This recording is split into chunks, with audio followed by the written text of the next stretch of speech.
I am so glad you convinced me that the family car should be the Defender 110. It is so beautiful inside. It's so comfortable and it just feels indestructible. Yes, it really is. I've been waiting a long time for the new model to come out. The Defender 110, I'm telling you, it's my favorite car of all times. It's my third one. You know, I have stories of going off road. The guy managed the group. He was like, "What are you doing in this beautiful car?" I'm like, "I'm going off road." He's like, "Are you sure? Because you can use one of ours." And then they look like Mad Max cars. I'm like, no, we're going to do this. And he was shocked. Wow. Well, it's great because the Defender has been reimagined for 21st century adventure, and its unparalleled off-road ability as well as its robust interior are invaluable whether you're headed towards uncharted territory or just a weekend of exploration. The Defender 110 tackles challenging surroundings with absolute confidence. The SUV conveys strength outside and in, featuring peerless technology like an intuitive driver display and an award-winning infotainment system. That's my favorite part, to keep you connected no matter where the journey takes you. Adventure is unique to everyone, and so is the Defender. Choose from the two-door Defender 90, the four-door Defender 110, or the larger Defender 130 with the ability to seat up to 8 passengers. You'll find uncompromising performance in all three. So pack up and go even further with the Defender 110. Learn more at LandRoverUSA.com/Defender. Thanks again for listening to my podcast. I want to offer you a free copy of my new book, The Side Hustle Bible. I've spent 5 years putting together the research for this book. I saw the need that everybody I knew was starting side hustles. I identified 177 specific side hustle opportunities that I think are doable by anyone. My team has interviewed and researched all the entrepreneurs involved and selected the best opportunities. So get this book, The Side Hustle Bible. Get it for free at jamesfreebooks.com. That's jamesfreebooks.com to claim your free copy of The Side Hustle Bible, jamesfreebooks.com. This isn't your average business podcast, and he's not your average host. This is the James Altucher Show on the Choose Yourself Network. Today on the James Altucher Show. And people have talked about negotiation. If you view it as a collective problem that needs to be solved, like you're working with that person, let's solve this problem together. It's our problem. Yeah. We have the same goals. We want to help the company succeed. I provide value as a great programmer. I'm hardworking. I care about this. This is related to a very important question people ask about negotiation. So in a negotiation, should you squeeze every drop out of it so that one side's happy, the other side isn't? Or should both sides be happy? And the answer is both sides should be happy because you're going to continue to work together. Sure. People will do stuff based on how it makes them feel. I had a similar situation. Like, I was at CBS at the time, and the guy who was executive producer of the show, he was a prominent guy, and he said, "Steve, you're doing a great job, but people at CBS mandated it that you can only get 10%. And I remember being confident that I knew I was doing a good job. I knew they needed me. And I remember saying, "You think we're playing poker? I think we're playing blackjack. Keep hitting me, and I'll tell you when to stop." And then he was like, "Well, what do you want?" And I remember saying, "First, I want out of the trap. Then I'll worry about the cheese." And he goes, what did that mean? It means like I didn't or were you like. just like I didn't know. No. Yeah, no. just, no. And like I remember he goes, weird "Who said quotes this? Who speaks like this?" And I said, "I do." And I really just wanted to switch positions. And I remember he was like, "You're absurd. Like, nobody talks like this." But it is true. Like, sometimes there are non-monetary things that you need. You know, and we've talked about this before. Like, sometimes you go into negotiations, people want to be heard. People maybe want to be respected. Maybe they want to feel appreciated, you know, and that goes a long way, too, in a negotiation.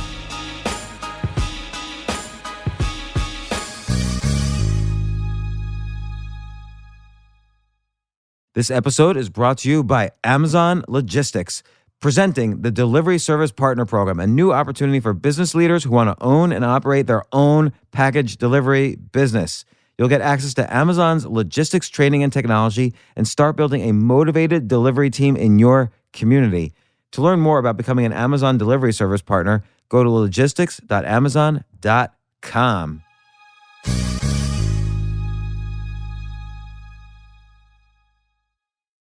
Steve, I wanted to talk about how to be a great negotiator. So I'm not necessarily the best. I've always been a bad negotiator in my life, By the way, who are you texting on the phone right now? We just started the podcast. You're texting someone on the phone. Seriously, who are you just texting? I was honestly sending your article because on the way over, I like to provide value to our listeners. So and I don't have 20 years of negotiating experience. I'm actually usually not good in those situations. I'm kind of like a pinata and everybody else is not blindfolded. So that's how I usually work. No, but what's interesting is, it's interesting that you're aware of that because I find most people, 99% of people are bad negotiators, but 99% of people think they're great negotiators. No, I'm awful. It's that Dunning-Kruger effect applied to negotiation. I used to think I was a great negotiator. Now I'm aware I'm a bad negotiator. So after thousands of negotiations, like I've starting from negotiating salaries or jobs to negotiating selling companies to negotiating with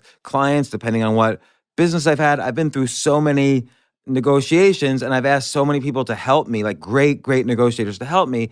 I at least try to model myself after them as opposed to model myself after me. 100%. So I'll think of something, okay, this is a situation that this one person I know who's a great negotiator was in. What would he do? Or what did he do? And then I compile kind of like a toolbox of negotiation based on all these great negotiators I know. And as you know, we've had great negotiators on this podcast. For instance, Chris Voss, who was the FBI's terrorism negotiator, and not to conflate the two, but I've worked with top Wall Street negotiators. Yeah. It's almost a similar thing. And, over the years, I've sold 4 or 5 different companies and have been involved in negotiation. I've negotiated, again, sales to clients and so on. So I kind of wanted to, I've written about this quite a bit. And I think this is something very useful for people. Negotiation is the difference between making nothing and making millions, sometimes on the exact same negotiation. And it's not just about the conversation you have with the other side that moment. It's negotiation might be a multi-year process that starts years before a price is negotiated and usually extends 6 months to years after a price is negotiated. And so we can get to that as well. Yeah, no, I was very excited, because sometimes when we try and talk, on a topic, I know this is something that everybody can benefit for, right? We all negotiate things hundreds of times a day. Even you and me, like for me, it's helpful for me to say some of these things out loud again so I remember because negotiation never ends. You're negotiating all the time. You're negotiating with on small levels with, family members, with friends, with particularly with children. Yeah. I have 5 children. It's a constant negotiation. It's every day they are negotiating. Children never stop negotiating because there's always a boundary that they're trying to find the other side of. Yeah, and in fact, today, I wanted to sit on that side, and you said, no, it's not negotiable. I'm sitting on that side of the table. For some reason, I pictured that I would be sitting on your side. I don't know why I was I know, I was like, get away. Like, I like this side too. And but Jay put the coffee here, so... No, but you always sit on that side. That's you. That's your side of the table. So, okay, the first thing, and this is kind of the cliche, but you can't negotiate without having the ability to walk away. Else, you're not negotiating. You're really just negotiating the terms of your slavery because you can't win a negotiation if you can't walk away. After that, it's just like they're in control and you just have to figure out how to be as less a slave as possible to whatever they decide. You have to be able to walk away from a negotiation. Now, often people think they can't walk away. And people tell me, I can't walk away. It's my job and I need a raise. Or I can't walk away. It's the first time I'm selling a company. This is going to change my life.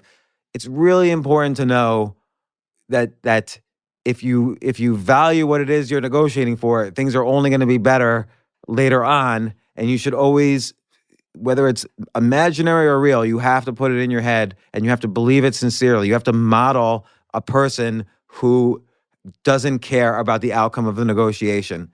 And I definitely think that's true. And I've been in situations, I'm sure you have, where you were too desirous of a specific outcome. Almost all the time. Like the very first time I was selling a company, it was 1998, and I was so, sick in the sense that I was willing to accept any offer. I had $0 in the bank, and you're selling a company which is making millions of dollars, so you're negotiating a big life-changing number. I was essentially willing to accept. I didn't negotiate at all. I was willing to accept anything, and I made some various mistakes, which we'll get to later. But I wish I had the confidence to walk away because I probably could have squeezed an extra 30 to 50% out of it which Yeah. was a difference of millions. Like, it's not trivial. It's like anything in life. People think, oh, if you do this in revenues, you should sell for this. There are no mathematical formulas in a negotiation. It's all an illusion. You make it up, and you have to make sure the formula you decide is the formula that wins. And I'll talk about formulas in a little bit, because this is where I'm modeling myself after a master negotiator who taught me about formulas. But again, it's a cliche. It's obvious. You have to be able to walk away. If you feel you can't, you've got to imagine scenarios in your head and sincerely believe them that you could walk away from a negotiation. That's I was gonna say two things. One, that's an essence of like faking it till you make it, right? Like you're faking that kind of belief, but you can get yourself in that mindset. It's kind of like an if-then. If this doesn't happen, then this is what will happen, and I can deal with that, right? And then other thing I was gonna say, apropos what you were saying, is I like the idea of, it's like you don't get what you deserve, you get what you negotiate. A lot of times. That's really true. Yeah. So I'll give an example, which I hate to use this as an example. Forgive me, audience or whoever, but it's a great example. Donald Trump goes. How many times has he been bankrupt with the casino, the Taj Mahal, or all his casinos in Atlantic City have gone To bankrupt? guess, double digits. I think actually, realistically, it's like 3 or 4. Okay, fine. Fair enough. And- but bankruptcy in general, he's been bankrupt a number of times. He's never been personally bankrupt. Okay, fine. But Okay. he's been this company, the Atlantic Sure, City fair Casino. enough, fair enough. So, and he's owed the bank $1 billion. So, Right. the first thing but he has a way of, whether this is like preposterous and egomaniacal or not, he has this way of reframing his situation so that it favors him. So he has a famous quote in The Art of the Deal, written in 1991 or 92. He says, if you owe the bank $1 million, they own you. If you owe the bank $1 billion, you own them. Sure. So he tries to owe actually as much as possible when he goes bankrupt. And then they say, okay, we're going to restructure the company. We're going to take it over. And he's like, whoa. You're not taking it over. I'm still running the ship, even though we're bankrupt. Right, And even though I caused it to go bankrupt, you're not going anywhere. And somehow he wins those negotiations, because he's like, hey, he convinces them they need, or he did. Right. I don't know if this would still work. Sure. He convinces them, you need the Trump brand, or I'm going to take off. And then you guys figure it out. You're going to owe $1 billion.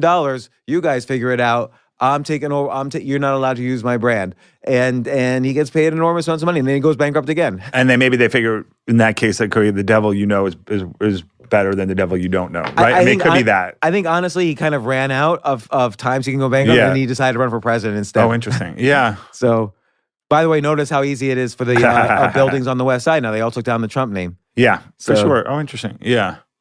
So, and I do think that it takes, I heard, the phrase the other day, like first you have courage and you need courage and you get confidence.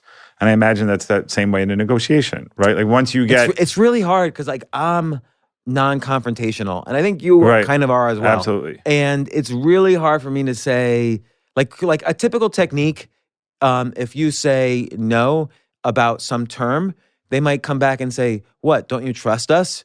And so they act like you're calling, it's that thing, like, are you calling me a liar? Right. And, there's techniques on the other side when someone says no, and you have to say, no. My first instinct is always like, no, it's fine. I'm sorry. I didn't mean to make you think that, and then I'll call them up later. Hey, you didn't really think I was calling. Like I get all nervous and afraid and non-confrontational. Right.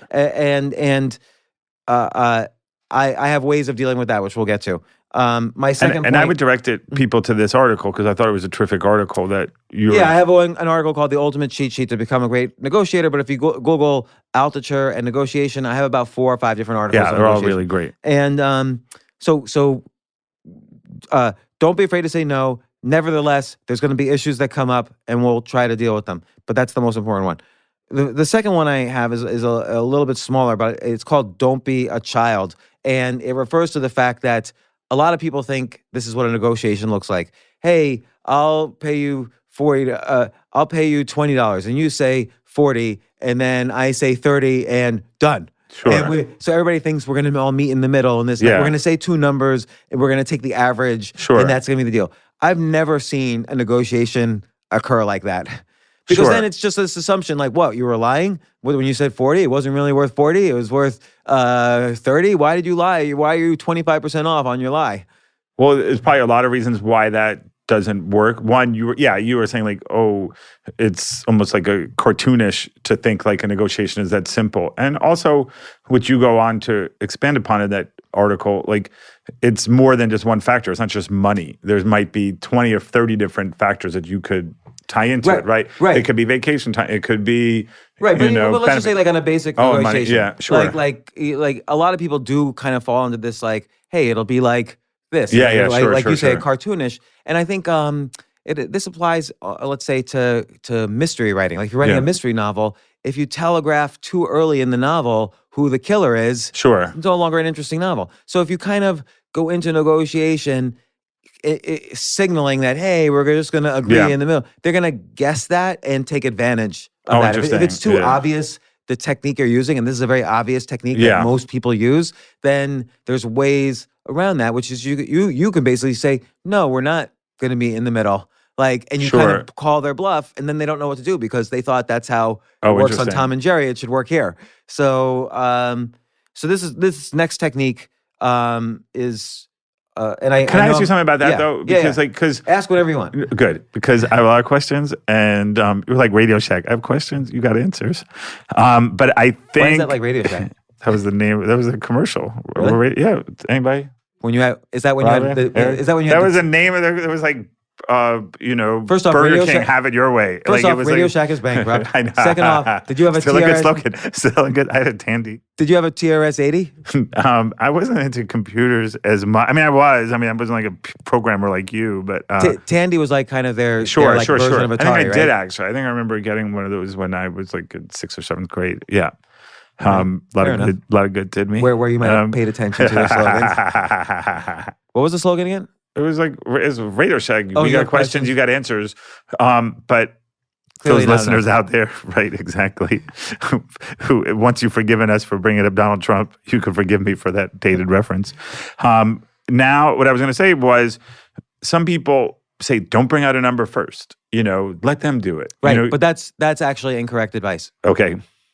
Okay, so here's the thing. Why is that? So it's not like, and look, I'm always in favor of honesty. So if you want $40, say, I want $40. But nothing is ever, every object in life and everything you want has a spectrum of value. So for instance, with a car, this is why you go into a car dealership, there's some spectrum which the salesman is willing to sell you, like depending on how you negotiate. So if you yes, you should be honest and throw out a number that's acceptable to you. But there's one exception to that, which is the very first number thrown out, because every negotiation has positives and negatives. Else it would be an easy negotiation. Like I could say, you could say to me what salary you want, and it might be so high that I can't afford other things. So that's a negative for me. Or it might be you have offer so much value, I get eager to close at that level. So every negotiation, everything has positives and negatives for both sides. That's why it's a spectrum. That's why there's never any one value for things. So there's something that's very important called anchoring bias.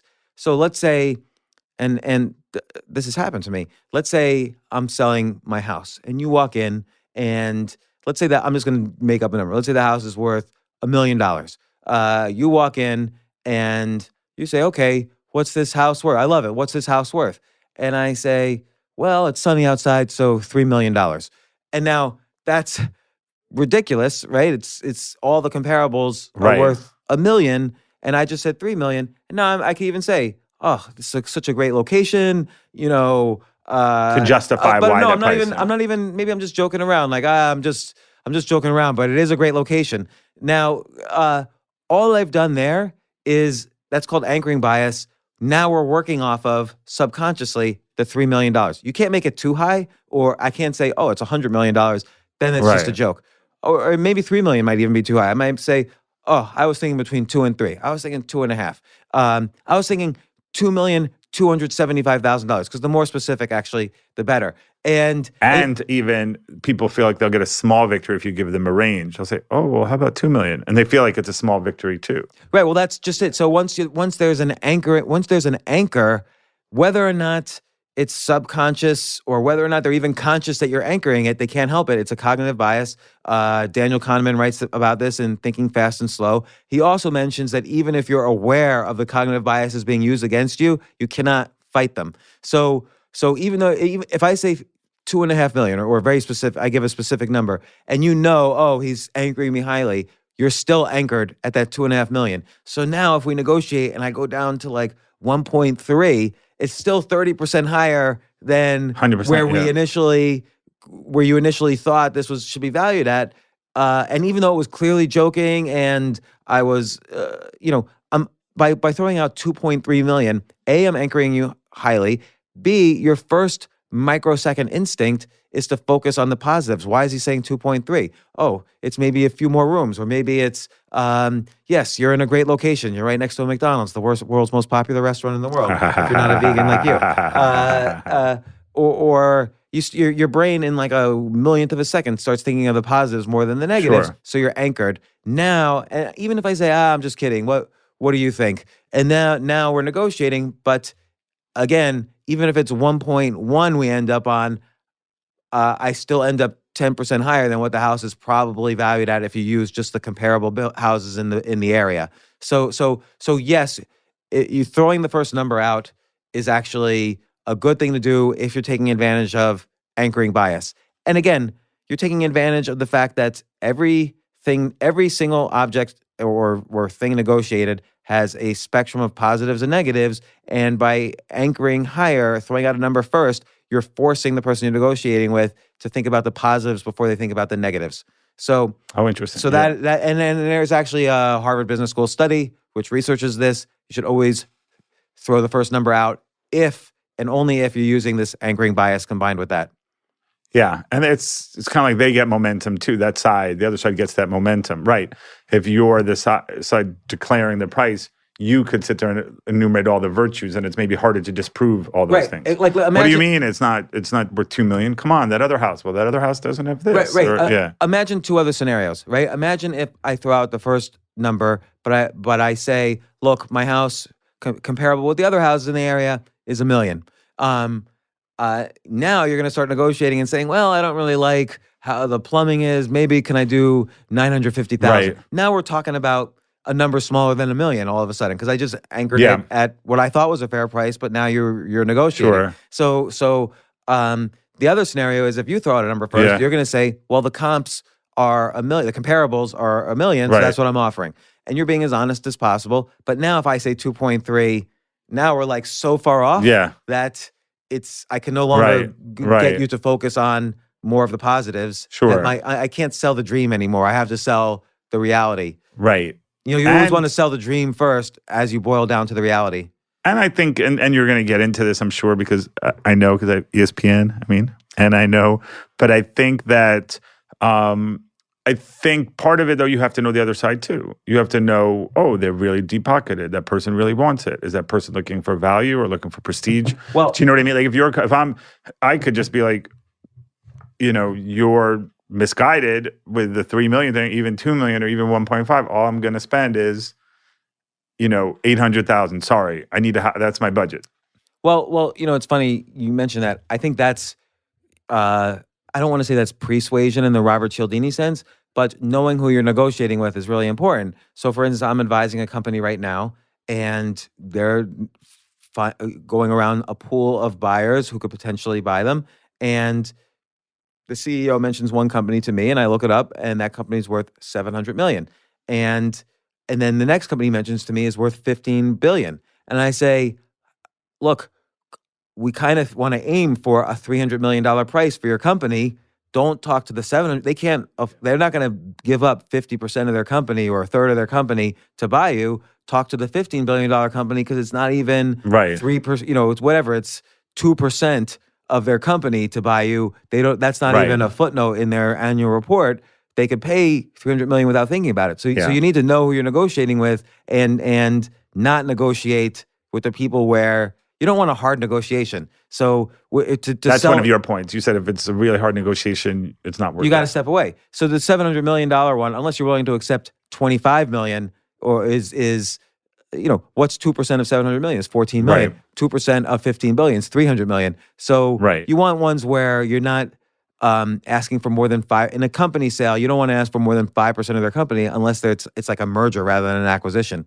Similarly, if you're negotiating on a salary increase, Yeah. it's very hard to negotiate with someone who makes less than you. Sure. So this is why athletes need agents, right? Because athletes make Yeah. more than the coaches, so the agents stay in the middle and Right. avoid that kind of confrontation. Sure.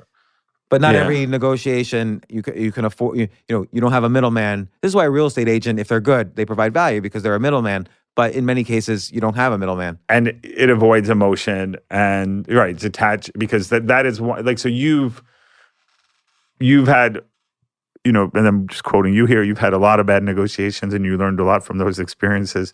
And some I would imagine is letting emotion get into the way of it, right? Like the best people in anything aren't that particularly invested in a certain outcome. Like the great negotiator Herb Cohen, talks about, like, you always want to be in situations, no relation, but a smart guy.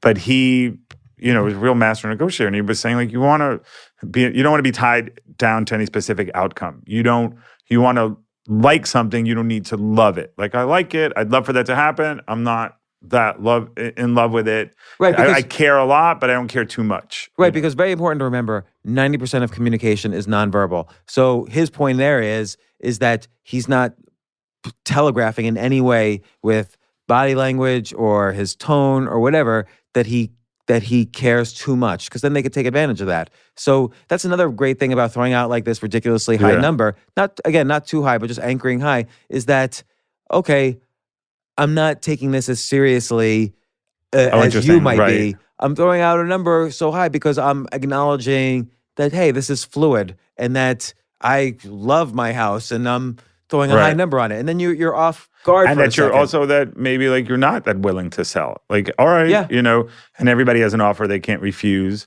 And again, also what's worth X to one person may be worth Y to another person. And I think about when the billionaire Steve Ballmer bought the Los Angeles Clippers, he bought it at such a high price.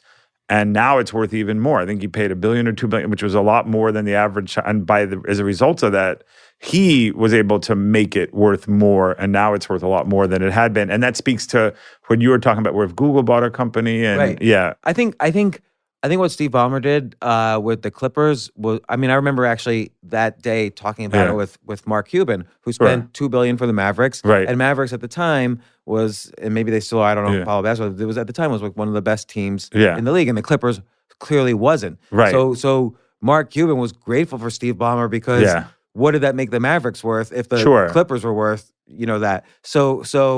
But Steve, that reminds me of how Peter Thiel does investing, not necessarily negotiating, but investing. He likes to invest. So most people like to invest in something that has a very low valuation. If you invest in Uber when it was worth $4 million, now it's worth $100 billion. You made an enormous amount of money. Sure. But Peter Thiel thinks if I invest in something that's already being valued at $1 billion, that means supposedly a lot of smart people are committed to this valuation and bringing it higher, and so he feels that's actually safer for his. Wow. He's not aiming for 1,000 times return like you would have gotten with Uber.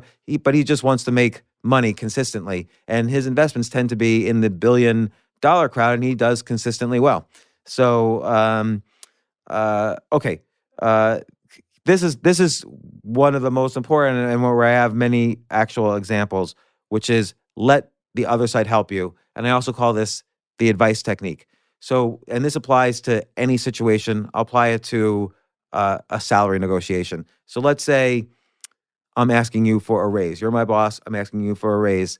And I go into your office and say, listen, been here. It's been a year since my last raise. I've gotten a lot more responsibilities. You could anchor it. I think I should be making double what I'm making now. So you're anchoring it a little higher, but then you all laugh. And then he says to you, seriously, what do you think you should make? Now he's asking you to throw out a real price. Right. He's trying to ignore the anchor, or she. But and then so here's the advice technique. I always say, listen, I'm just a programmer, or I'm an accountant, or whatever. I keep my head to the ground. I'm working really hard. I'm here all the time. So I'm relisting my values and positive features. But you're the boss. You do these negotiations. 1,000 times a year. You're like a grandmaster of chess, and I'm like an amateur off the street. So I really don't know. So I know this is odd, but let me ask you for advice. If you were me, what should I ask you for? And you're also flattering that person. And again, I'm flattering. I'm giving status. And by the way, it's not inaccurate. Yeah, the sure. person does have status. So it's not. I'm not Right. trying to be slippery. or Eddie Haskell, another dated reference, but Eddie Haskell from Leave It to Beaver. You look so great, Miss Beaver. But also the person, the boss also has probably a better sense of the range from HR of what he can Sure, offer. for sure. So and he's not going to give me bad advice because it's hard for people to, once they're assigned status and a position Sure. of trust, it's hard for people to immediately abuse that trust unless they're a psychopath, in which case you probably shouldn't work for them anyway. Right. So I know when people have used this technique on me, I've tried to be as fair and generous as possible, like usually at the higher end Yes. of the acceptable range. Maybe not the top, but the higher end. And so I find that to be a useful technique. It also helps me understand where they're starting from, and they probably have, and it gives me information about where they have room to go. Like, And- they yeah. might say, "Well, we'll give you a 10% raise," and then I might say, instead of 10%, I might reframe it a little bit, and let's say I was making 60,000 a year, and 10% is 6,000. You know, I say I wasn't thinking that. I was thinking maybe 70,000 a year. So I'm confusing it a little bit. I'm switching it Yeah. from percentages to specific numbers, or I might say, "How did you come up with that 10%?" And I because now I'm starting to circle Sure. around another technique, but at least when I ask for advice, I know I'm probably not going to get Sure. on a scale of 0 to 10, where 0 is you're getting screwed, 10 is you're getting above and beyond a good Yeah. deal. I'm probably around a 7 or 8 if I use the advice technique. I'm going to say a few things. One, the aforementioned Herb Cohen calls that the calculated incompetence. You know, it makes you endearing and non-threatening. You know what I mean? You want people will do stuff based on how it makes them feel. They feel good helping poor, Right. sheepish James, you know, the programmer that was unsophisticated, you know, then and an arrogant. No, and then, I'm yeah. going to just add to that. Yeah. I'm sorry, I'm always interrupting. No, But I'm going to no. add to that, which is that because I am trusting you and giving you this Right. situation of status, and we're in the room together talking Right. about a possible raise, and you've already said, what do you think? Yeah. So you acknowledge that Right. maybe there's a number. You're also acknowledging then everything I just potentially said about, well, I do Yeah. 50% more hours, I have more responsibilities. So, you know, if you just throw out 10%, we're going to get into a later technique of what I call the formula, but you're also not only feeling good, you're also feeling that you made a good decision in at least hiring me because Well, that's why we're negotiating. Yeah, I had a similar situation. Like I was at CBS at the time, and the guy who was executive producer of the show, he was a prominent guy, and he said, "Steve, you're doing a great job, and you know I'm going to call you in, you know, but the people at CBS, like, you know, they're mandated it that you can only get 10%." And he goes, "Don't come back and say 9.9%." And I remember being confident that I knew I was doing a good job. I knew they needed me, and I remember saying, "You think we're playing poker? I think we're playing blackjack. Keep hitting me, and I'll tell you when to stop." And then he was like, "Well, what do you want?" And I remember saying, "First, I want out of the trap. Then I'll worry about the cheese." And he goes, What did that mean? It means like I didn't Or were you like. just, like, I didn't know. obfuscating? No, Yeah, I'm no, just- you're no. just, And like, I remember he saying goes, weird "Who quotes says for this? everything." Who speaks like this?" And I said, "I do." And I really just wanted to switch positions. You know, I didn't really want to keep doing what I was doing. I felt it was Steve Vietnam, and we really like needed to do something differently. And I remember after he was like, "You're absurd. Like nobody talks like this." And I just felt like, but it is true. Like sometimes there are non-monetary things that you need, you know, and we've talked about this before. Like sometimes you go into negotiations, people want to be heard. People maybe want to be respected. Maybe they want to feel appreciated, you know, and that goes a long way too in a negotiation. That was one of the reasons why I brought up that story. Like there are, you know, like, The other thing is related and to that this was is- him anchoring it in that particular case, like a salary. Like you're only getting 10% higher. Right, but then okay, so we'll get Yeah. to that The in a formula, little yeah. bit. But the advice technique helps, particularly someone like you and me, and perhaps Herb Cohen, which is that if you're non-confrontational, you basically go in and you say, "I have this problem. What's your advice?"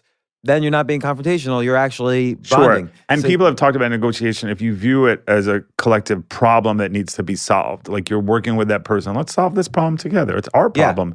We have the same goals. We want to help the company succeed. I provide value as a great programmer. I'm hardworking. I care about this. It's, I'm a team player. Well, Yeah. this is related to a very important question people ask about negotiation. Let's stop to take a quick break. We'll be right back.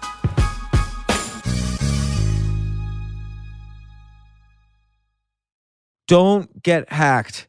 If you use public Wi-Fi for anything, but particularly for your business, there are people out there in airports, coffee shops, everywhere trying to hack your business data, like the infamous dark hotel attacks that targeted executives in hotels all over the world. A 2018 study by iPass Mobile Security reported that 81% of organizations have seen Wi-Fi related security issues just in the last 12 months. So if your team travels often or works remotely or you do a bring your own device to work policy, it's almost certain that they're using public Wi-Fi at some point. That's why you need TunnelBear for Teams, an easy-to-use Wi-Fi security app built specifically for teams that are regularly on the go. With one tap, your team can protect their devices with TunnelBear so they can stay productive and safe anywhere they decide to work. And unlike other VPNs, expensing is easy. There aren't any licenses to juggle or one-off invoices to manage. Try TunnelBear for Teams free for 7 days by signing up at tunnelbear.com/James. That's a free week of TunnelBear for Teams if you sign up at tunnelbear.com/James.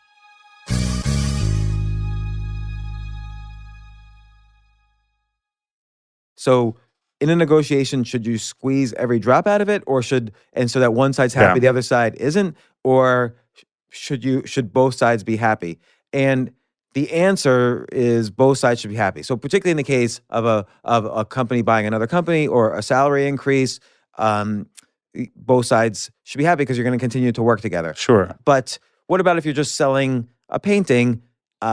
Should both sides be happy, or it doesn't really matter? You want to get the maximum Right. amount for this painting. I still think both sides should be happy for many reasons. First off, if it's a high ticket item, it takes a while to close. You have to do a Yeah. contract and a deal and lawyers negotiate. So if both sides aren't equally happy, there's more chance for buyer's remorse or seller's remorse, which is a very people forget about this. Yeah. Buyer's remorse and seller's remorse will always happen post-negotiation, but before the closing of the deal. Interesting. So if you tell me $1 million house is worth $2 million and I agree, Yeah. I'm certainly going to have buyer's remorse before the deal closes, and I'll probably back out of the deal. Yeah. Like, you have to be, if both sides aren't happy, even if you've won the quote unquote won the Yeah. negotiation, you might lose the deal. I was talking, so the person I was texting at the beginning was a man named Mort Efron, who's been doing this for 57 years, and he's a lawyer, and he's friends with the family, brilliant guy. Related to Zac Efron?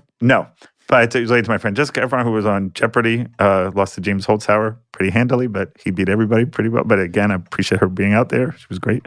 But what was interesting about, I asked him that very same situation, and it was a corollary of like, pigs get fat, hogs get slaughtered. And I said, yeah, I do, Steve, I do these deals a million times. I've done these 57 years. I've gotten better at this, even though I thought it was good. And for example, today I was dealing with somebody, and I could have gotten an extra 10,000 or 20,000 out of them, but my client only wanted X amount, and you want them to feel happy. And he goes, every time I'll even go over to them and say, "Wow, you guys did great. Your lawyer did a great job." And he said, "I don't live in Chicago." He goes, "I work in Chicago, but I want to live in heaven where people then refer them to me. I want to have more business." So I thought it was very instructive. Like, again, like for me, I try and seek counsel I don't seek opinions. I seek counsel from people who really were successful. Yourself, him, Herb Cohen, Chris Voss. Well, all of those people more successful than me. And You've again, done very well. I watch you negotiate, and you also are very. You don't hide behind a lot of stuff. You don't even like using lawyers. And again, my bias might be like, well, James has done well already. He's made a good amount of money. But I think, no, I think people who are really, really successful too could be, chisel you or ball busters and really harangue you. all the time. And sometimes you care about outcomes. And that's, like you mentioned earlier, that's a big challenge. And so no matter how well you've done, and also not every negotiation is about money. When I negotiate with my kids, it might be about a curfew or what they want to do with their lives. And even though that doesn't seem like a negotiation, it actually is. Like, at any given point, what I appreciate in what you just said about your friend Herb is that he was just in a negotiation today. Sure. So like, people who are good negotiators are always in negotiations because that's what they do. Yeah, he told me he loved it. He says, I love doing it. And I said, why do you love it? He goes, I like solving problems. I like helping people. And I kind of look at it like a game and it's fun. Yeah. And I think one way, I remember the first time I used a literary agent to close a book deal. So this was in 2006. I was closing a deal, and I had previously done 2 other books with this publishing company. And I said, listen, you guys are just experts at this. I did the advice Right. technique, sort of. I did the advice technique. I said, you guys are experts at this. I don't really know what I'm doing. I just want to get started writing the book. We both agree we want to write the book.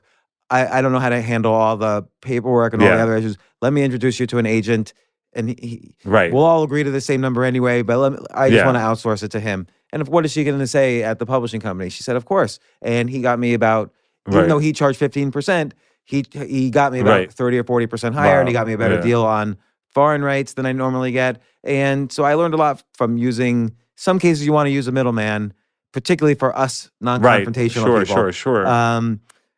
So this let the other side help you is really important. But there's another thing that your friend Herb said that I relate to, which I don't think I've written in this article. So one time I was negotiating an investment, and I wanted to give up 3% of the company. I was creating a company, stockpicker.com. Sure. And the street.com wanted to be involved. And the deal was very complicated. There was no cash involved, but there were other things involved. And they offered a lot of value, like distribution and other things. And I offered a lot of value. I had this company already set up. So I wanted to give them 3%. And they immediately, the CEO, Tom Clark, who I thought was a very good negotiator, he immediately said, how about we take 50%? Which was actually even though I was anchoring so low, Right. This is the one case where I saw someone just like throw that away immediately and just stick to what he was thinking initially. And I immediately said yes, because A, I was not confrontational. That's the honest, real first reason. But B, I quickly thought about it and I figured, you know what? If they own 50%, we're in it together. If they own 3% and it doesn't do well, they could just sort of throw this in the garbage and move on. Sure. But if they own 50%, it's actually on their books. Like, this is press release for them if it doesn't work out. And they can't, and it's also a press release for them to announce it, because this now is a thing that their company is doing. Right. So Stockpicker was like a social media company, and it was a way for the street.com to say, hey, we're fully in the social media game, which is getting such Yeah. high valuations. And their valuation did go up. So so I immediately, and I saw other negotiations where the street.com did take the 3%, and those companies ended up going bankrupt Sure. during the Great Recession. I instead got acquired and absorbed into the company. So 50% of something, as they say, is worth more than 100% of nothing. So so sometimes you can't be a pig, particularly over equity, because you have to look at the long game, that you might be giving up 50% of a much bigger pie as opposed to 3% of a tiny pie. Absolutely. So you have to have this long game in, and I still use the advice technique, but it got me to that point. Yeah, I think advice technique works oftentimes because, again, you want to be collaborative with people, and I think it comes back to your point you talk about in that article. You don't want to deal with people you don't like. You don't want to deal with people you don't want to be around, right? Then what's the point of dealing business with them? Like, Right, I agree, and I've done so many negotiations and done deals with people I don't like, particularly when I was first in the deal business, and it's painful because then you're in it with them. You're in the boat together, and you Yeah. might be on that ocean for a long time in a leaky boat, and you need to enjoy each Yeah. other. So you don't need to like love each other, but you need to respect and be able to work together. So the advice the other thing the advice technique does is, if they give you something that's ridiculously low after you ask for their advice, you know that they're not a good person. Yeah. And since we already discussed, you have to be able to walk away. That should give you enough reason to walk away, even if you're afraid to walk away. Even if you're telling yourself, I'm not going to pay Yeah. my mortgage next month unless I do this deal. yeah, You just got to be able to walk away. Like, if you're selling your car and you have to sell your car because you can't pay your rent next month. yeah, But if they offer you, I'll pay you $50 for this car because it's a piece of junk, you walk away and you say, look, it's worth at least $600. That's what the blue book says. That's what I could still drive this. So, maybe if you really need a car, come back to me. One thing I've learned since I've started working with you, I think it's very instructive because, you wrote Choose Yourself. And one thing I always found very interesting about that is you talk about like people write about what a problem they're trying to solve, right? Like I believe you made a comment about Brad Pitt, and Brad Pitt's not writing a book about trying to pick up. Right. So right. The reason I've studied negotiation so much is honestly, on a financial level, I've probably made over realistically like 80 to 100 negotiations. Actually, maybe a little more because every time I invested in something was a negotiation. But also you realize when you do so many negotiations, you realize how often these techniques apply to everything you're negotiating in life, in every relationship.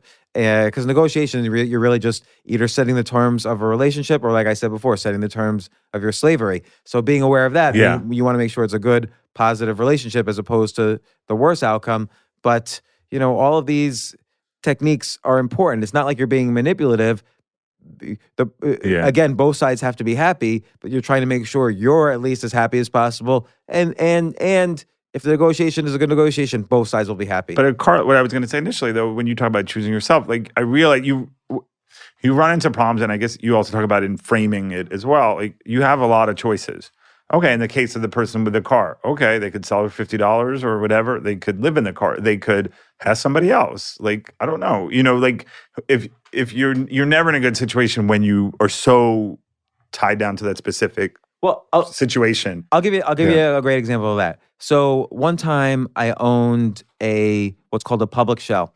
So I owned a public company that had no business in it. It was a company that went bankrupt in 1969. But once you're public, you're kind of always public with the SEC. So and there's a market or there used to be. The laws have changed a little bit. There's a market for these shells because what happens is a real company now can merge rather than have an IPO like Uber just did. A real company that's not public can merge with my public shell, and now they're public. So that's another way of doing an IPO. And so instead of them spending $1 million to go public, they spend whatever the price of my shell is. So initially, for years, I was trying to work out a deal where I would pick the private company and merge it into my shell, keep a small percentage, and then work with this newly public company to become big, and then maybe I would make millions and millions of dollars. But I just could never, I tried. I could never get a deal done. I don't know why. So I just reframed it. I said, look, I'm not doing it, but I own this asset and I kind of see where the laws are going. They're kind of changing on it's going to make it easier actually for companies to go public. So I found another investor who was invested in a lot of private companies. And I said, can I sell you this shell? Wow. And we worked. He was not desperate, but he had a lot of private companies and he had a sense that he wanted to bring one of them public. So he was a little bit more needy for a company than most. And I said, I used the advice technique. I said, look, I'm new to this. I don't really know what the shell goes for. I anchored. I think the market is somewhere around $500,000. So I anchored knowing that was a little bit high. And he's like, $500,000, that's ridiculous. And so, but he offered $200,000 and I hesitated for a second. And he said, and I could wire the money tomorrow. Wow. Because I anchored it, even though I got much less, I got something else, which was the speed. Speed is an important factor of negotiation. So that's how I got rid of that problem. And it allowed me, yes, I did not make millions on that shell, which was my initial goal, but I was able to at least move on. And in fact, that's when I started my social media company because I now had the time and energy to do that instead of worrying about this shell. But I think a lot of it is, again, any negotiation, is about trust or finding the right partner. And I knew, like in certain situations, you're going to have more bargaining power. I knew when I started with you, for example, I knew you wanted what I was selling, but I also knew you wanted it badly. Like you wanted to be the best at this. I felt like I could help you. I knew I wanted to be in this situation. Right. And so potentially you could have taken advantage of that, but not really. Taking advantage is the wrong word. Yeah. I said to you, if you have a plan, it works once. You have a partner, it worked a lifetime. Right. Even then, I was giving you a lot of quotes. quotes. So you did a good negotiation, and we worked out a negotiation that was happy for both. With But I also think like you could be in certain situations and that person doesn't really care that much, And I think, I know we both like the TV show Succession. They had some cool negotiation scenes there, and Yeah. there's scenes where that person is kind of like, I don't care. You know what I mean? Well, or well- like that last scene with Stewie and that, a lot of people don't watch the show, but, and you don't know like in that where, because again, it's for an audience of millions, so Yeah. they're not going to get into the weeds of negotiation. But the main technique was I could walk away, and that's what Right. scared everybody, and that's what closed the deal. Now, I just want to mention, by the way, information is power. So understanding as much as possible about the agendas of who you're negotiating with is very important. Yeah. So, for instance, I'll give two examples. One is, how did I happen to own a public shell? Well, it was 2008 when I bought it. There was the Great Recession was happening. Meaning, let's say you owned a hedge fund. Yeah. Let's say you're running a hedge fund, and all your investors they need all their money back. So your hedge fund's going out of business. There's nothing you can do about it. There's no way I can help you, and you just want to shut it down. Legally, you just want to shut it down.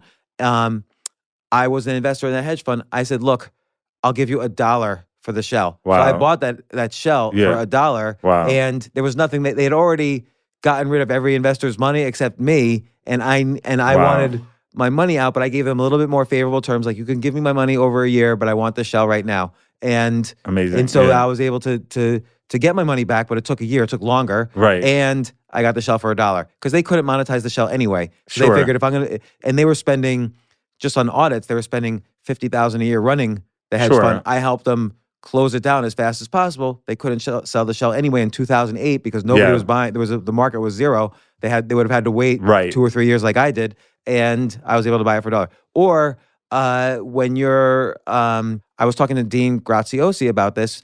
After an hour-long conversation of studying how he does negotiations in real estate, he goes to the state public information, and he finds out who owes in an area, who owes tax liens, or who recently got divorced, or who recently died, and he knows he has a favorable negotiating position in those situations. Sure. So he can get a lower amount than the comparables, and so that's how he'll go into a negotiation. Is prepared with information, so he knows that his range might lean more on the downside. The seller's Yeah. range, he might be able to. Both sides might be happy with a lower number.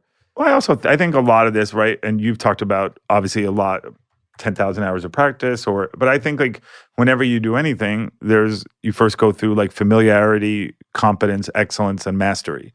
And I think certain times you get familiar or competent, like knowing, like you said, the cliches of, okay, you have to be ready to walk away, or you have to make it a win-win, or you have to solve problems. And then as you go into it, somebody like Chris Voss would have a lot more nuanced, or Herb Cohen, or more at front, but people have done it a lot. They'll have certain techniques, and it's the same thing you talk about with comedy, where okay, like Right. you have to show empathy. Well, how do you show empathy? Well, when you're speaking to that person, maybe you ask them open-ended questions, and maybe you ask them how instead of why, because if you say how, it's more expansive. Well- so I feel like right now I'm a little babe in the woods, but No, but that's a very good. That's a great insight because Chris Voss, who was the FBI's chief negotiator, his first technique in how to be a good negotiator is to ask how. So if the terrorist says, I need $1 million by tomorrow, dropped off in a bag at the airport, Chris Voss will say, okay, fine, but can you just walk me through how I can get that to you? So now it engages them in the problem-solving process that Chris has to go through. So he's making them a partner in how to get this done. And he starts to visualize it too, like, oh wow, I could see a path for this to get done. You know what I mean? Right. So then it feels like Chris is taking him seriously, and Right. and they're part of the process. Like the guy could say, well, I don't know, you're America, go to the bank and there's $1 million Right. lying around. Or the guy could realize, maybe by tomorrow it's hard. What about a week Yeah. from now? But the other thing he's establishing himself as a partner. right, and I like these like an obvious technique is you should always be able to walk away. Again, not everyone can do that, particularly if you feel like, and again, this is an illusion, but if you Right. feel like you need the deal to be done, it's harder for you to walk away. Or if you're non-confrontational, it's harder for you to walk away. Or if they say something manipulative like, don't you trust me? It's harder to walk away. Can I want to just say one thing, because I do belatedly want to give tribute to one of my close friends who is very good at this. And I remember 5 or 6 years ago, I came up with a TV show and I was dealing with these people and I was so desperate to get it. So, and I was a wimp and he would be telling me things, to do things. And he was right, but I don't think I had the guts to do it, and he had done it a lot of times. And I remember he would give me advice. He's like, no, it's not the way you do a deal. You need to. And I was like, well, come on, man. And I felt like I would just like get the deal done. And later on, okay, I would learn, okay, you'll take a bad deal. And I do think it's kind of like that expression. Like if you settle for less than you deserve, you'll get then less than what you even settled for. Or like Megyn Kelly had written that book, the only difference between you and those people whose life you envy is you settled for less and they settled for more. And I think you just have to act your way into a way of thinking rather than think your way into a way of acting. Because maybe 5, 6 years ago, if I had the cojones to say, no, I agree. Like, this is the right way to do it. I don't want to wait 5 years. You have to jump off the bridge. Sometime you might as well do it then, right? Like, you're going to have to learn how to do it. Is that what you learned? Yeah, I mean, I didn't know. So thank you, Michael Rotkin. I didn't know, what was his name? Michael Rotkin. You met Michael, my friend from LA. I don't have didn't that many know- friends. Hard to keep up. I didn't know anything about negotiation, and I'm always desperate. Right. So almost in every negotiation I enter, I feel like I'm the desperate one, and the other person doesn't care at all. So that puts me. That's why I have to remind myself of these techniques, is because that's my initial inclination. But I remember one time, this is 1999, and we were negotiating, me and another guy who was a great negotiator, so ex-Wall Street banker. We were negotiating starting a venture capital fund with another firm, and they offered us $125 million to start this, Right. not to give to us, but they were going to set up the fund with $125 million, Right. and then we would invest that money for them. But we would get big fees off of that money. And I said to him, they faxed the offer to us, and I said to them, and there was terms, the normal terms for a venture capital fund. I said, Mark, respond immediately. Like, take it. Like, this is, Right. they're going to change their mind. This is the last chance we're going to have to start, a venture capital Right. fund. And he was like, he even talked slowly. He was like, hey, ease up. I need to think about this. We've got a weekend. Let me just, Right. we'll get back to them Monday or Tuesday. Let me just think about this. And I was like so anxious all weekend. And he comes in Monday. He's like, there are some terms, instead of 20% of it before, I wanted to ask for 25% Right. because we're special. So, and he's kind of saying we're different than, they're not going to find people like us. Yeah. He's trying to. It's having faith over fear. And not even just that. He's trying to define very specifically how we're different. He was a Wall Street banker and I was a technologist. So we combined two different special skills that weren't in other New York City-based VC funds. Tastes great, less filling. There you go. And he actually ended up pretty much, he asked for like 10 different things, and he actually got every single thing he wanted. And then later on, of course, there was the internet bust. The same firm wanted to unwind the deal. They wanted out of the deal, and they wanted their money back. And I said, and they offered, to pay us 3 years of our salaries. And he's like, let me think about this. And they actually specifically said, his name was Mark, we don't want Mark to get anything. Because he was quitting. Because he had another job. But we let him do the negotiation because he was such a great negotiator. And we, under the table, made sure he was taken care of. Wow. He said, let me think about this. And he ended up getting... And why was Mark so good, though? He had been a Wall Street banker. He had negotiated hundreds of But I also acquisitions. think, like, because we've And his been... patience was very good. And he also knew how to stress the positives. He understood what areas you could talk about where they needed us more than we needed them. So they were more interested in getting their money back than we seem to be in making the money. Oh, like, they were interesting. so desperate that we would stop investing before they could get control of the money back, that he took advantage of that and said, look, he would say, we have a lot of exciting things that we're going to invest in. And they were like, no, what do you want? And so... But I do think a lot of it, like a negotiation, and we've been fortunate to have like people like Mike Ovitz on or Steven Schwartzman, and these are very successful people in that space. And when you look at them, it's like... They were like this when they were in 20, though. Some of them, you know what I mean? Like some of them, and they got that by just acting like that. Like if you want to be a fighter, you have to fight. You can't like wait. You have to, you know what I mean? And I think I liked Mel Robbins has something to the effect like, oh, don't say I'm a procrastinator, say I have a habit of procrastinating. And so I probably shouldn't say I'm a bad negotiator. You know, you can to disarm the other side, but we self-reject in some cases is what I'm saying. But the reason why I like to say it is because I'm reinforcing in myself that I'm avoiding the so-called Dunning-Kruger effect, which is the bias to think you're great, and I have to avoid that because I know if I didn't have these techniques and if I didn't have this experience with 100 other skilled negotiators, I would be horrible. The other is, it's like we've had a podcast with Todd Herman, the alter ego effect. Before I go into a negotiation, I really think about all of these great negotiators I've worked with, not just studied, but worked with, and figure out what would Mark do, what would Tom do, what would these different people do that I've worked with. I want to get to a couple of things that are not so obvious before we end the podcast. One time, that could be Mark. This is somebody I do a lot of negotiations with, actually. Dan. Shout out to Dan, who never takes a deal that he doesn't want. Somehow, he always is able to say no. But who are you texting on the phone? No, I'm listening to. I'm going to check my notes. You said I wanted to get some other things, and I was honestly trying to be quiet. This anchors me to be quiet. If I'm looking at my phone, I'm not chatty patty. So I'm looking at my notes. So I am looking at my notes because I want to make sure we cover it. So one time I had this guy on the board of directors of a company I started. See, when you're talking on the phone, you're right. No, that's why I have to have the waiter's pad. You're right. I'm going to just take this by phone.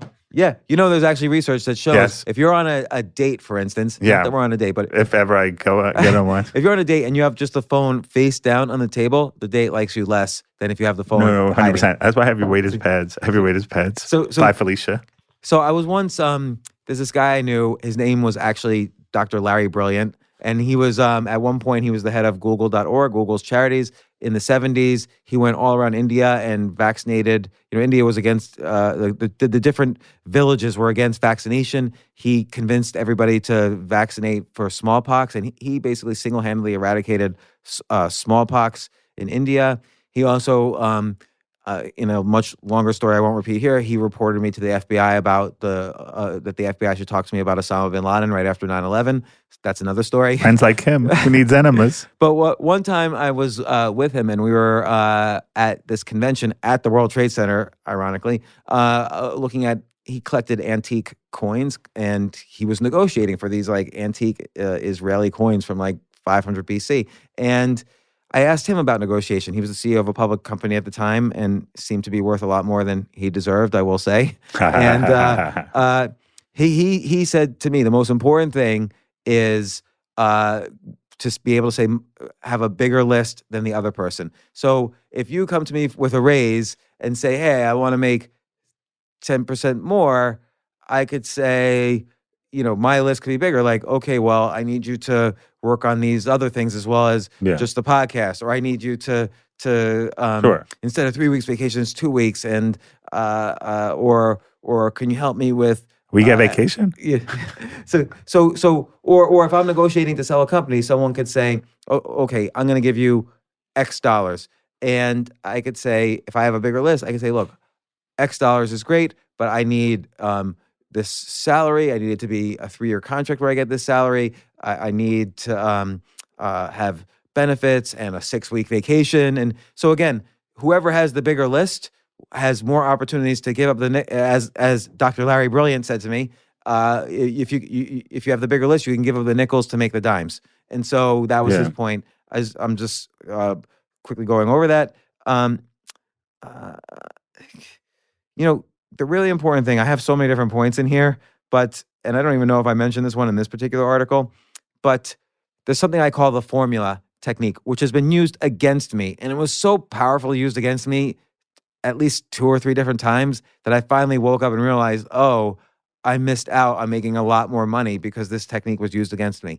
So let's say we could think of anything: house, a salary increase, a company, whatever. But I'll use the example. Widgets. I'll use the example of a company because this is one way it was explained to me. A friend of mine owned a company. He didn't own it. He was an investor. It was a company called Spinner.com. Do you remember that company from the 90s? They were like a Spotify, but in the 90s. Oh, okay. And AOL bought it for $300 million. And I'm like, oh my gosh, like I said to him, Ed, did this company, he was on the board, did this company even have revenues? And he's like, no, not really. Did it have profits? Definitely not. We lost a ton of money.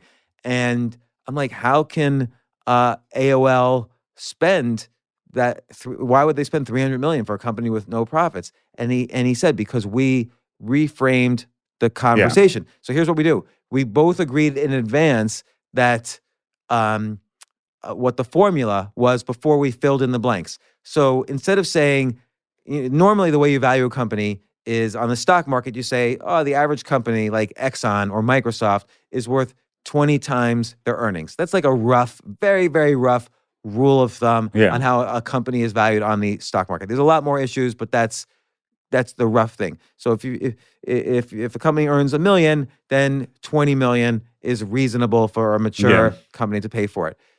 But he did something fascinating, which he says, if we valued it on our own earnings or revenues, the value would have been extremely small. We didn't have any earnings. We barely had revenues. They would just be buying the technology. Instead, we reframed it and said, look, AOL, you have 100 million users. And we know, here's the math. We know you can make $3 from each. No, we know you can make $6 from each user over the next 2 years. So just cut that in half. Or he did it. He did it without the numbers. He said, let's figure out, AOL, do you agree with this? Let's figure out how much money you would make from each user with our technology over the next 2 years, and then we'll cut it in half for safety for you. So he's putting it in their terms, like, oh, so now it's up to them. They'll figure out how much they're going to make per user, and then they're going to cut it in half to provide extra safety. So they know they can argue to AOL shareholders, hey, we made a good deal because we're going to double the value of this company in 2 years. And we're going to make so much more in profits.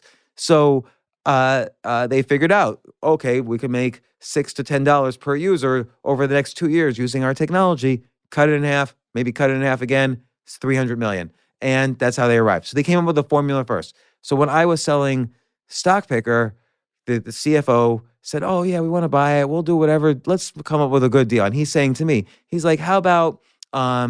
We know how much advertising we could put on every single page of Stock Picker, and we know how much each ad is worth. So how about we figure out for next year how much all your ads are worth, and we'll just cut that in half because there's some expenses, and then we could say the deal is what's called accretive. Like we'll do good. We'll all do good from the accretive. And then I started putting numbers in my head. Oh my God, is he offering me $60 million? And because that's when I applied the formula. That's what I was thinking was when I filled in the blanks of the numbers. So I agreed, yeah, that's a good formula to use. And he came up with the process. Okay, here's how we'll figure it out. I'll bring in the head of marketing. He'll tell me how much you actually make per ad. And he's got all the data. He'll bring all the documents. So he brings in the head of marketing. So it's an outside person. It's like an objective. We both now are on our side agreeing to a formula. Now there's the head of marketing who doesn't know the formula we agreed to. He brings in all the data like, oh, no, you make this amount per ad, and it was like 1/10 or whatever of what I thought. But I had already agreed. We had already negotiated the formula. I can't just say, well, no, I want X. Because then it's just me being a baby. We already agreed to the formula, and we agreed that was a smart way to value the company. And so it ended up being 10 million, which I'm not complaining, but it's interesting to me how all these successful negotiators framed he anchored it as a high number. And do you think he did it intentionally? No, he anchored the formula. And he didn't necessarily give it. He didn't give any number. I'm the one in my brain, my imagination. I thought, well, the numbers are this, and it was based on I didn't have as much information. Fuzzy math. Yeah, I didn't have. I thought the numbers were different, but it turns out they were different than I thought. And this guy proved. And you could have used different metrics too, right? I could have come up with a completely different formula. I could have said, instead of looking at next year, how about we look 5 years out? So or whatever. But we said, how about you make, he gave the whole formula. How about you make a salary that's like this percentage of the sale? So he figured everything out before we knew any numbers. And then he called in an outside objective person, supposedly, to give us the numbers because he knew really what the numbers were. But he knew I was going to need proof. Otherwise, I would think he gave me that formula. So if you had to do it again, and again, the outcome was a great outcome for you, maybe not as... If I had to do it again, I could reframe the conversation. I could say, listen, social media companies are worth 100 times earnings. You're right now worth 15 times earnings. So the value of your company is going to go up by 500 million once we do this deal, which actually it did. Right. And I could have negotiated as a percentage of that, for instance. Sure. So I could have come up with a completely different formula. And then we would have negotiated formulas.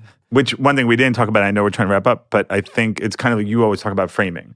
And it's the same way when I was a producer at Channel 5 at local Fox. And they would say, wow, look at us. We only make this. And I'm like, what about 20th Century Fox? What about The Simpsons? What about like NFL football? You know what I mean? So I could have put it in that whole grand scheme of things rather than just their little TV station. You know what I mean? And they could still say no, and it still probably wouldn't work. Salary negotiate. I mean, people might be listening to this and think, well, that's selling a company. How do you do that with the salary? It's the same thing. You can agree with your boss that like, okay, here's one type of formula. How about I need a raise. I've been here for 15 years or 10 years or 5 years. And I could say, let's look at just the comparables in the industry, people with my title. Yeah. What do they make? And I'll agree to that. I don't know whether I'll agree to that. And you get your boss to agree to that for me. Or you could say, listen, when I was working 40 hours a week, I was making this, but now it's been 3 years. There's been a little bit of inflation,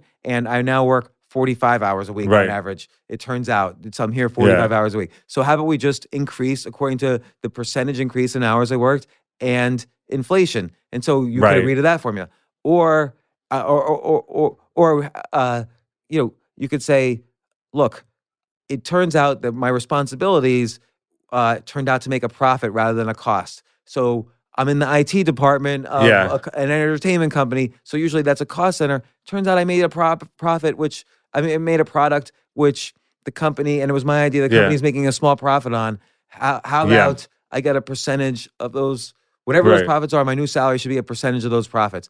And based on that. So there's many ways to calculate a formula. If you're selling a house, other person could say, hey, well, the comps, here's a house, the exact same square foot as your house, and it's sold for $500,000. I could say, okay, that's a reasonable way, but a lot of houses are sold. How about we just? I don't know how many rooms are in the house. Yeah. How about we say I've got 3 rooms and 3 bathrooms. How about we just compare? If I'm less than these other comparables, then I'm worth less. If I'm more, then I'm worth more. Now you should know kind of the answer in advance when you're suggesting this. But again, there's lots of ways of framing a formula, and this is why knowing these techniques are so important, because you're seeing that negotiation. It's not.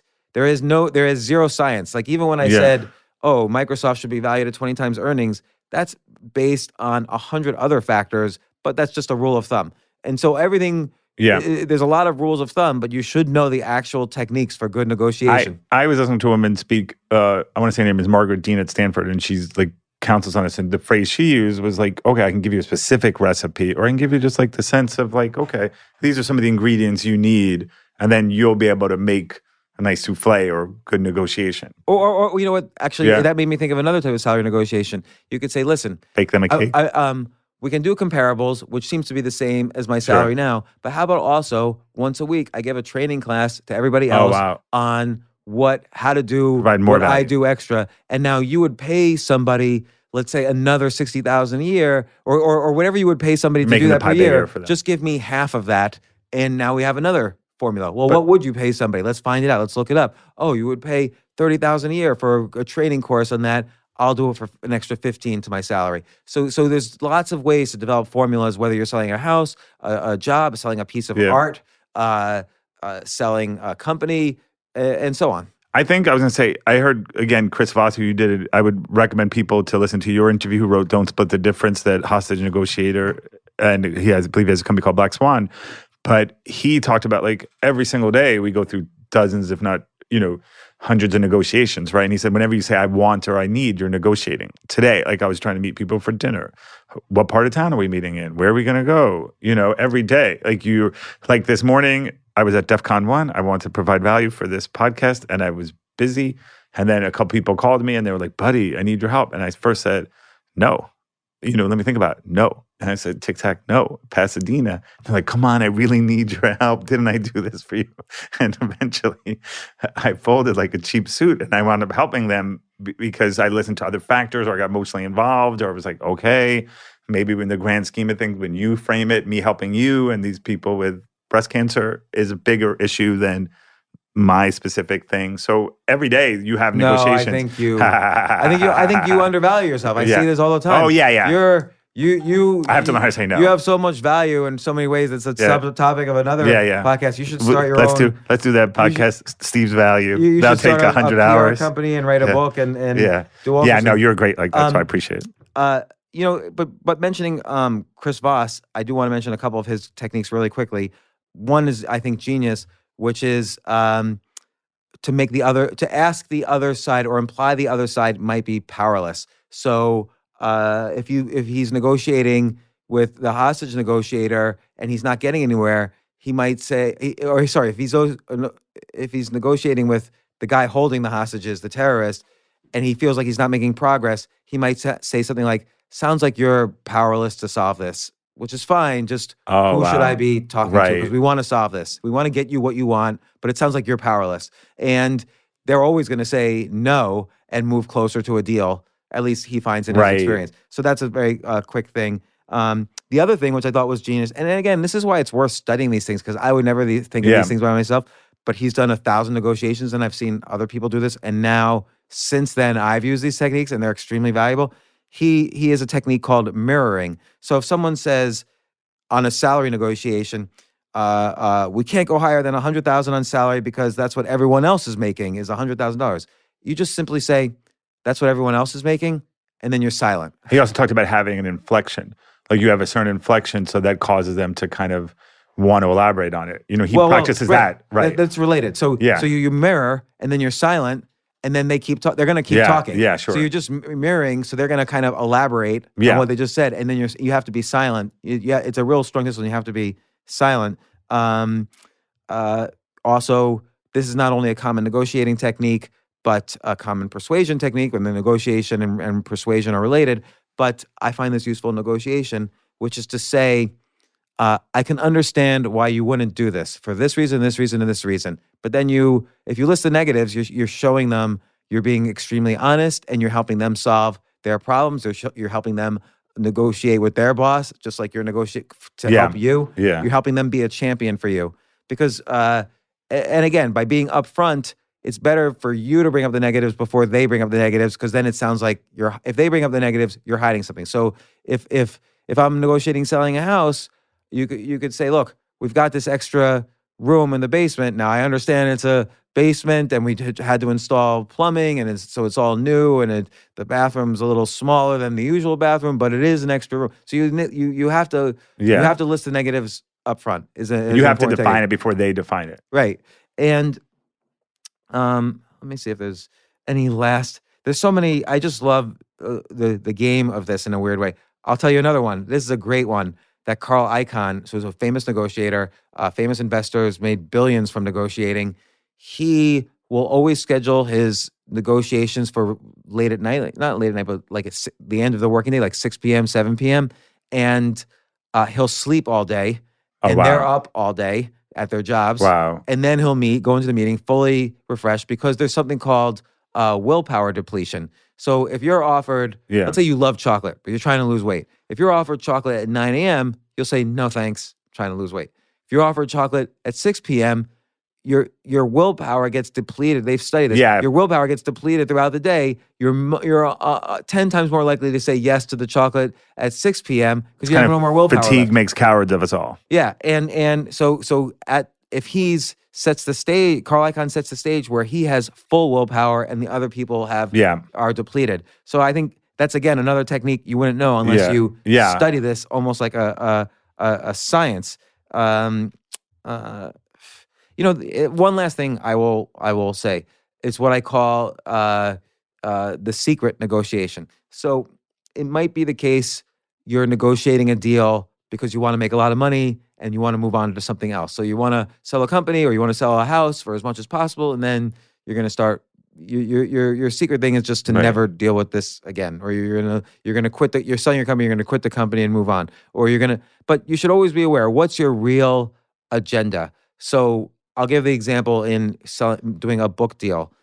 In a book deal, is your real agenda to make a lot of money on a book, or is it to just have a book out there so you can start charging more for speaking gigs? In which case, don't be as hard on the negotiation. Right. Get a deal done so now you can charge more for speaking gigs. Sure. So make sure you understand. And the flip side is, if you're doing a book deal but you want the book to do well, it's a subtlety, but you want to make sure the publisher is giving you more than six figures. Not because you're going to make more than $100,000, but because if they're putting that kind of commitment into the book, they're also going to spend probably more than that on marketing. If they only give you 50, so they'll try to give you, for a first book deal, for most authors, they'll try to give you $10, $15, $20,000 Right. or even less. And they'll say, look, it's a great thing for you. You don't have a track record. Sure. We'll build a relationship with you. We're going to market this. But if they're only giving you a $10,000 advance, they're not going to market it. And they're going to try to get you, they're only going to market it if it seems like your book's going to do Right. well. But if they give you $250,000, they're definitely going to spend time marketing it, or someone's going to get fired. And you see that in other industries. Like if somebody is drafted first overall in sports and they're paying them millions of dollars, well, the person they draft in the 7th round may be better and not, unless that person really, really outshines that other person, they don't want they have the sunken cost and that. Right. Yeah. It's the same thing like what I was saying before. Like this guy wanted 50%, I wanted him to take 30%. When someone's more invested, there's this intangible stuff that's going to happen after the deal closes. If someone's more invested, they're going to keep working for you in intangible ways. They're going to market you more. They're going to champion your cause. Yeah. Oh, one more thing relating to this. So one time I was involved in a negotiation where I was in the meeting, a company was selling itself to GE. So General Electric, which owned NBC at the time, offered in the room, the negotiator on GE side offered $1 billion and said, we'll close by November 1st. This was a Right. long time ago. And so I went back to the CEO of the company I was helping the negotiation with, and I told him the conversation, and he said, I will tell you right now, there is a 0% chance this deal happens. Wow. And I said to him, Tom, the Right. deal's closed. They said $1 billion and we'll close Wow. by November 1st. And he said, doesn't matter. I don't care what they said to you. The highest person you spoke to, the person making that offer, is 5 levels from the CEO. Wow. And if that's the highest champion you have, you don't have an actual champion within the company, and you need a champion on the Right. other side to get a deal like this done. I will tell you right now, there is a 0% chance if that's your highest champion, doesn't matter what they said. And he was exactly right. Wow. And actually, they were extremely smart. They figured out a way to get the exact value we were offering, but for probably 1/300th the price. Wow. So wow. To Jeff Zucker's credit, who was the head of NBC, he figured out a way around the Wow. whole deal to pay $3 million instead of $1 billion. Wow, that's amazing. So these techniques are Yeah, extremely important absolutely, to be aware of. absolutely. There's so much. And again, it's art and not science. I mean, there's a tiny bit of science, like for instance, the anchoring and other cognitive biases, but it's all together how you use them as a toolbox that makes it art. Like which tool do you use in which situation, and how do you use it? And like you said, the inflection and the psychology of it, and understanding the other person's agendas and working for them. Like you want to make sure they're praised for this deal by their bosses. So. But I also think a big lesson that I learned is if you apply it into your personal life, right? Like sometimes you are negotiating something. Hey, let's all get together. Well, what time should we eat? Where should we eat? What restaurant? Vegan, non-vegan. But then I find myself, if I find myself to be a person where every time you do something with them, you're doing it in their neighborhood, you're paying, you're doing it when they want to do it, then maybe those aren't the people you want to be doing business with, right? I agree, Yeah. but that may be, or it may not be. It just depends on the negotiation of how you don't negotiate. The other thing is very important. I know I keep saying finalizing. Don't negotiate against yourself. Right. So like a lot, and I do this. You and I are probably similar because we're non-confrontational. And you see real estate agents do this all the time. Look, they're offering $2,000 a month rent, but there's wiggle room. Don't say so fast that there's wiggle room. let it hang Yeah. out there a little bit. Yeah, yeah. $2,000, so at least the anchoring Yeah. happens. If you say there's wiggle room within 1 second, then I know, okay, it's Yeah. not $2,000, it's $1,700 or whatever. Right, 100%. So you can undermine yourself. yeah, there's so many ways people undermine themselves in negotiation because they're not confrontational. And so the average person thinks they're a great negotiator, and the average person is non-confrontational. So you could take advantage of both those things. Advantage is the wrong word, but that's part of the art and science of it as well. So I will say this: if you like this sort of podcast, it's a little bit more how-to, and in this case, it was business-oriented, or psychology-oriented, but it's based on hundreds of podcasts and experiences and so on that we and I have had. If you like this, please put it in the reviews wherever you review podcasts. Subscribe to the podcast, and by the way, ask questions about negotiation in the reviews, and we'll do another podcast answering all the questions. So thanks so much. And Steve, thank you very much, James. Playing Thank you. Counterpoint, even though I interrupted you. No. constantly. It was great. That was our negotiation. You texted a little bit on the phone. I interrupted. And thanks, everybody. Remember, ask questions in the reviews, subscribe, have fun, tell your friends, or keep this to yourself so you can negotiate against your friends, and enjoy.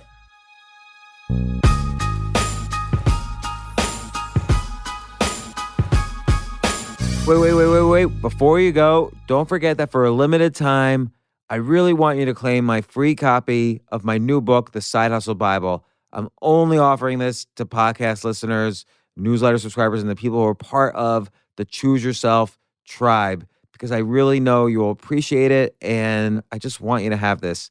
If you've ever wondered what life would be like if you were to either make money while you sleep, or you have multiple sources of income so you're not so reliant on any one source, then get this book. I wrote it for me. I wrote it for you. You can get it for free at jamesfreebooks.com.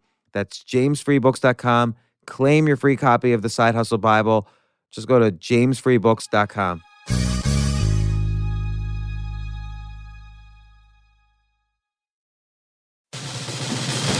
These days, we're all investors, trying to be smart with our money despite our worst impulses. But at iShares, we believe that deep down inside of every investor is a better investor. One that's just waiting to be let out.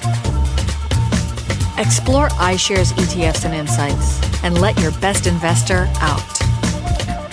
Visit iShares.com for more information.